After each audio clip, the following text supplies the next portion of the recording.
Hi, everybody, and welcome to the Bastards post-game show.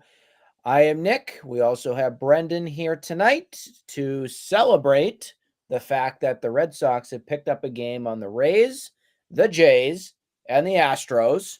They are now 4 games back of the Blue Jays after tonight's 2-0 victory over the Kansas City Royals. They take 3 of 4. You had James Paxton on the hill tonight, picked up another win, gave you a quality outing. And then, surprise, surprise, the A team comes back in after last night with the bullpen. Pretty much the same crew. Schreiber, Winkowski doing Houdini work again. Chris Martin being his typical self. The only difference here is Kenley Jansen pitched a scoreless ninth and got his 26th save. So, a lot of positives tonight to talk about, at least on the Red Sox pitching staff. We had some funky things also happen in this game, Brendan. We definitely need to talk about the rule book in Major League Baseball Oh and yeah.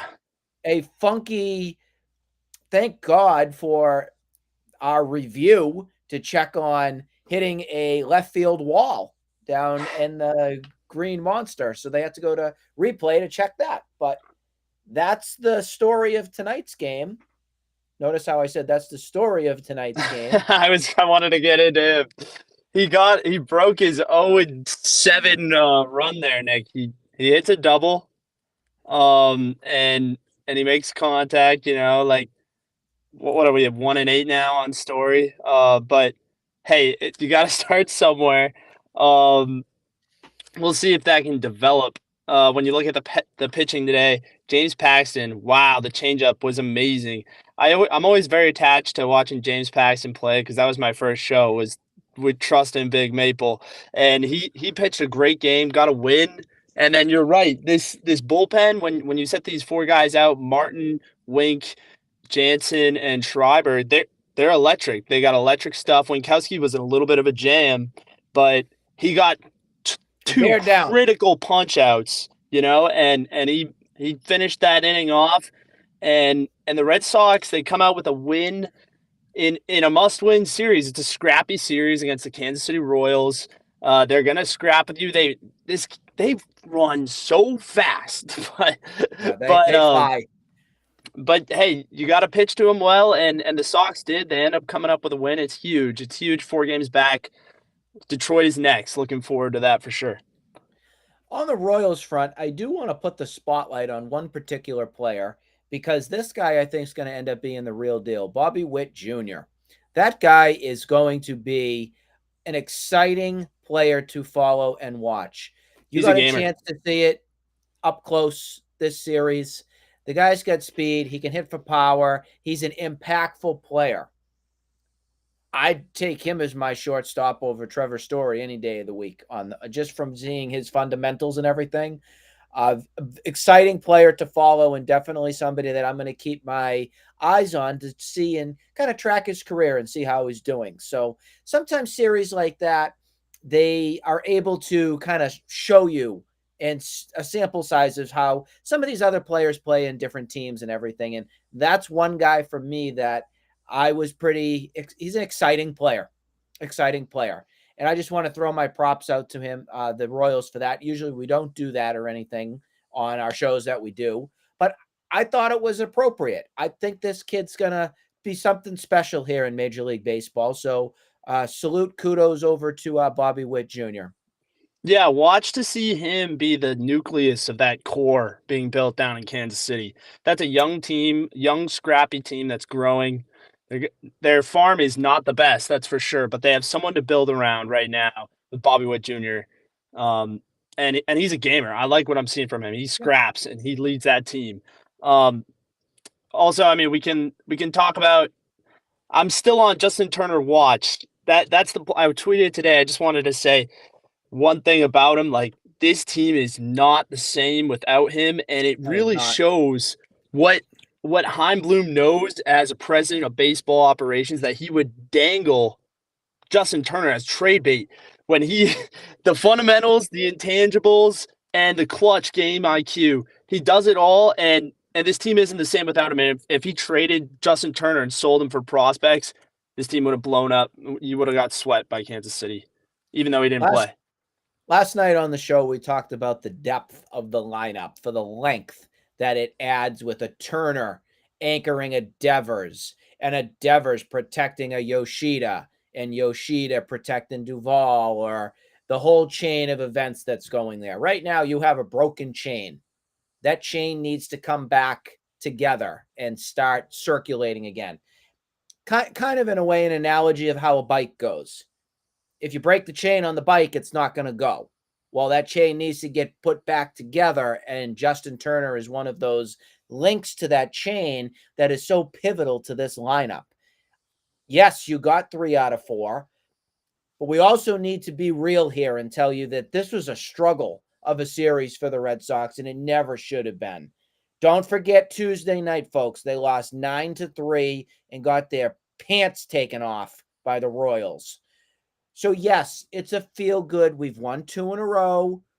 Now Detroit comes to town. You got some good luck on your side tonight with, again, the Jays lost, the Astros lost, and you also have the Rays losing. So you gained ground tonight. Major plus. 4 games back of the Jays to get that wild card slot. So those are good things there. On umpiring 101, I don't know if any of you got a chance to see the Reese McGuire little hit that happened, and he ran down the line, first base side. The umpire called it runner's interference going down the line.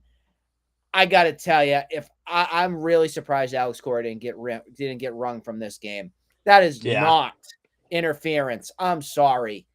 That is awful. I thought the umpiring tonight was atrocious. Thankfully, we did get this win, and we got lucky with getting out with the win and keeping things the way it was. But I don't like to blame umpiring. I think it's a lame excuse. It's a play. The players got to produce and they got to do stuff. But the umpiring tonight caught my eye big time. It was terrible. Some of the calls tonight on some of the batters, they were low. They were out of the zone. The one on Arias in particular, there was a call that was made, and I think Cora was just like, he does his clap. Come on, just to get the attention of the umpire and everything. How Cora stayed in the game tonight, I really don't know. But he did. He did. And Nick, I know what you mean about trying not to go all out on umpires, but when it's egregious and when you see it, you got to say it. And there were some bad calls. I mean, we were defending Kansas City when Pablo Urias got that check swing call when he really went through, and this was Reyes not gets the the grand slam for umpiring in this series, no doubt. For the it Royals, definitely Red wasn't, Sox. and you give and you take, so that's Are just you what ready, happened there, folks? Are you ready for the return? So they say of Chris Sale tomorrow night. What are the expectations for him? I heard Cora say 4 innings. What are we expecting here? The bar is definitely low with Sale. I mean, I didn't like how trip on the mound. Is that really where we're going to set it? So when he comes out of the dugout, just don't trip on the mound and pull a Henry Roland Gardner. Keep the bicycle away from Sale. He's not allowed to commute by bike on the way. At least it needs training wheels if he's going to do that. I think they're going to give him a pitch count of probably like 60 to 65, and that might do it. They were using him all out before. I do hope it's a little bit more. I've been saying this name repeatedly. He better damn well get his outing in tomorrow, and he better impress. Kyle Barraclough is probably the guy that you're going to see lengthwise tomorrow out of that pen. So my expectation for Chris Sale, I'm not going to have an expectation. I know some of you are going to say, come on, Nick, give us something. Well, I'm giving it to you right now. I am not expecting much from Chris Sale. I'm going to be realistic on this. If he goes out and he throws great and he gets you over the hump to get you into a slot for the wild card, congrats. But I've learned my lesson. I'm not saying a word. Show us, Sale. Show us. He's at that point now. Wait and see. I'll believe it when I see it with him. We'll have to believe it when we see it tomorrow night. We'll talk about it. Go Chris Sale, go Sox. The Tigers again are coming into town. We will talk about it tomorrow on the show. We'll see you soon. Have a great night, night. everybody.